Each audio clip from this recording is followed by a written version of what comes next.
អ្នកមនាសេកសម្លាញ់តើមានរឿងកើតឡើងដូចម្តេចខ្លះការដែលយើងចេញទៅបាត់ពីម្សិលមិញនេះអូលោកម្ចាស់ខ្ញុំអើយខំវេលាយូរមិញនេះមិនទេព្រៀងក៏ថ្មទៅខ្ញុំទៅភ្លួតែម្ដងខ្ញុំរងនៅសេចក្តីលំបាកវេទនាអត់អូបមាសូមទានម្ចាស់ទ្រីបយីអាសេកនេះនិយាយពាក្យមិនពិតតតែសោះយប់មិញនេះគ្មានភ្លៀងគោអ្វីសោះហេតុអ្វីក៏វាចេះតែនិយាយដូច្នេះដូចជាពាក្យដែលប្រាប់អំពីកិរិយាមាយាទរបស់ប្រពន្ធអញកាលពីថ្ងៃមុនប្រហែលសុទ្ធតែជាពាក្យមូបង្កាច់បង្ខូចកុហកមិនពិតទាំងអស់បើដូច្នេះអញទុកវានាំតែកើតរឿងមិនល្អក្នុងផ្ទះទេសូមជូនរឿងបុរសចិញ្ចឹមសត្វសេកអស់កាលដ៏យូរអង្វែងណាស់មកហើយមានបុរសម្នាក់មានភរិយាប្រកបដោយរូបឆោមឡោមពណ៌ល្អប្រពៃណាស់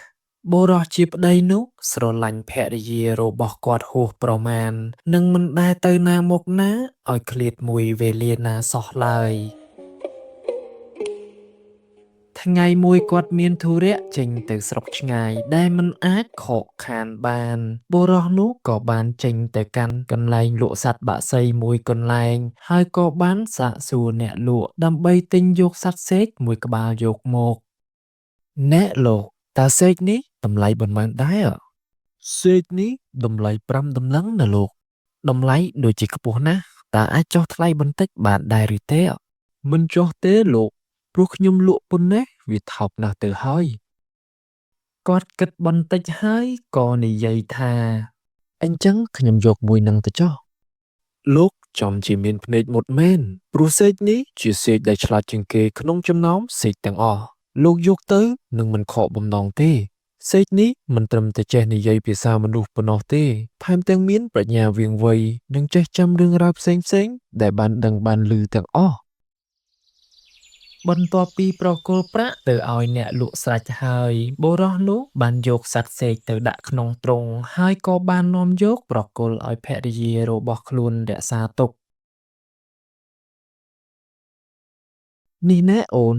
សូមអូនយកសត្វសេកនេះទៅដាក់ក្នុងបន្ទប់ហើយថែរក្សាឲ្យបានល្អផងណាចាលោកបងអូននឹងថែទាំឲ្យបានល្អផ្ដែផ្ដាំរួចស្រេចហើយបុរសជាប្តីក៏ដើរចេញទៅបាត់ទៅរីឯស្ត្រីជាភរិយាកាលដែលបុរសជាប្តីចេញទៅបាត់ទៅហើយក៏បានលបលួចមានសហាយជាមួយនឹងអ្នកបម្រើប្រុសនៅក្នុងផ្ទះគ្រានោះសត្វសេកបានឃើញរឿងរ៉ាវទាំងប៉ុន្មានក៏ចងចាំទាំងអស់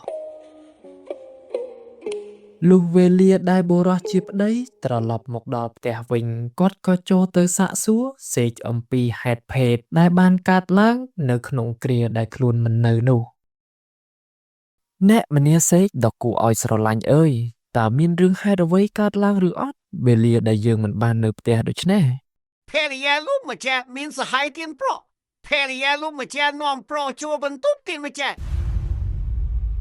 លុះបានឮសត្វសេកឆ្លើយប្រាប់រាល់ហេតុការណ៍ដែលបានកើតឡើងក្នុងគ្រាដែលខ្លួនមិននៅនោះបុរសជាប្តីក៏មានចិត្តខឹងសម្បាយ៉ាងខ្លាំង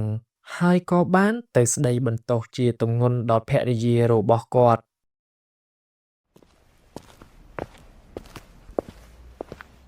តើនាងបានធ្វើអ្វីខ្លះពេលដែលយើងមិននៅតើលួចមានប្រុសក្បត់នឹងយើងមែនទេយើងខំស្រឡាញ់នាងស្មោះអស់ពីចិត្តហេតុអ្វីបានជានាងធ្វើដាក់យើងបែបនេះហ៎ឯនាងជាភរិយានោះគាត់ស្មានថាមានទាសីណាម្នាក់នៅក្នុងផ្ទះលួចប្រាប់រឿងរ៉ាវទាំងអំបាលម៉ានក៏ហ៊ានស្បត់ស្បាយឲ្យប្តីថាអូនមានចិត្តស្មោះត្រង់នឹងលោកបងឥតល្អៀងប្រែប្រួលឡើយតើលោកបងដឹងរឿងនេះមកពីណាហេតុអីក៏និយាយដូចនេះនាងកុំចង់ដឹងឡើយបើយើងតាមទាន់ឃើញផ្ទាល់នឹងភ្នែកនោះយើងនឹងមិនអត់ឱនឲ្យជាដាច់ខាតថាតែប៉ុណ្ណេះហើយក៏ដើរចេញទៅបាត់ទៅវេលាក្រោយមកនាងជាប្រពន្ធបានដឹងរឿងរ៉ាវទាំងប៉ុន្មានបែកពីសត្វសេកនិយាយប្រាប់ស្វាមីរបស់ខ្លួនលុះដឹងដូច្នេះហើយក៏គិតតែក្នុងចិត្តគិតរិះរកឧបាយកលគ្រប់យ៉ាងដើម្បីបំបត្តិសេចក្តីសង្ស័យរបស់ស្វាមីផងនិងញ៉ាំងឲ្យសត្វសេកនោះវិនាសផង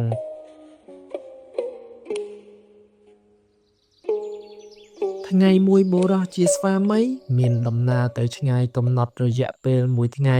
យប់នោះនាងជាប្រពន្ធប្រើទាសីម្នាក់ឲ្យយករហាត់ទៅរវៃនៅក្រោមទ្រុងសេក ហើយប្រើទាស័យម្នាក់ទៀតឲ្យយកទឹកទៅសាចពីលើដំបូលទ្រង់និងឲ្យទាស័យម្នាក់ផ្សេងទៀតឲ្យយកកញ្ចក់ទៅឆ្លោះបញ្ចាំងដោយពន្លឺទៀនឆ្លោះពីឆ្វេងម្ដងឆ្លោះពីស្ដាំម្ដងតាំងពីក្បាលព្រលប់លុះដល់យប់ជ្រៅទើបឈប់លុះវេលាស្អែកឡើងបុរសជាប្តីត្រឡប់មកវិញក៏ទៅសួរនាំសត្វសេកនោះដូចមុនទៀតអំពីហេតុភេទដែលកើតឡើងនៅក្នុងផ្ទះណែមនីសេកសំឡាញ់តើមានរឿងកើតឡើងដូចម្ដេចខ្លះការដែលយើងចេញទៅបាត់ពីម្សិលមិញនេះ អូលោកម្ចាស់ខ្ញុំអើយខំវេលាយប់មិញនេះរន្ទះព្រៀងផ្គរថ្មទូខ្ញុំទេភ្លោះតែម្ដងខ្ញុំរងនៅសេចក្តីលំបោកវេទនាអត់ឧបមាសូមទានម្ចាស់ទ្រីប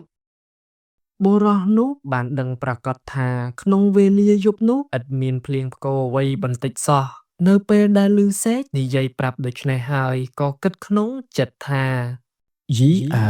សេកនេះនិយាយពាក្យមិនពិតពណ៌តែសោះយប់មិញនេះគ្មានភ្លៀងផ្គរអ្វីសោះហេតុអ្វីក៏វាចេះតែនិយាយដូច្នេះដូចជាពាក្យដែលប្រាប់អំពីកិរិយាមាយាទរបស់ប្រពន្ធអញកាលពីថ្ងៃមុនប្រហែលសុទ្ធតែជាពាក្យមូបង្កាច់បង្ខូចកុហកមិនពិតទាំងអស់បើដូច្នេះអញទុកវានាំតែកើតរឿងមិនល្អក្នុងផ្ទះទេ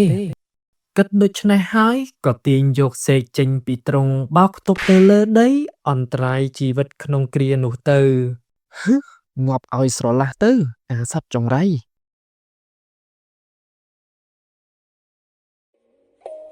លុះដល់ថ្ងៃក្រោយមកទៀតទើបដឹងរឿងហេតុជាប្រកបអំពីអ្នកចិត្តខាងប្រាប់សត្វសេកនោះមិនបានពោលពាក្យកុហកមូលបង្កាច់ភរិយាគាត់ឡើយ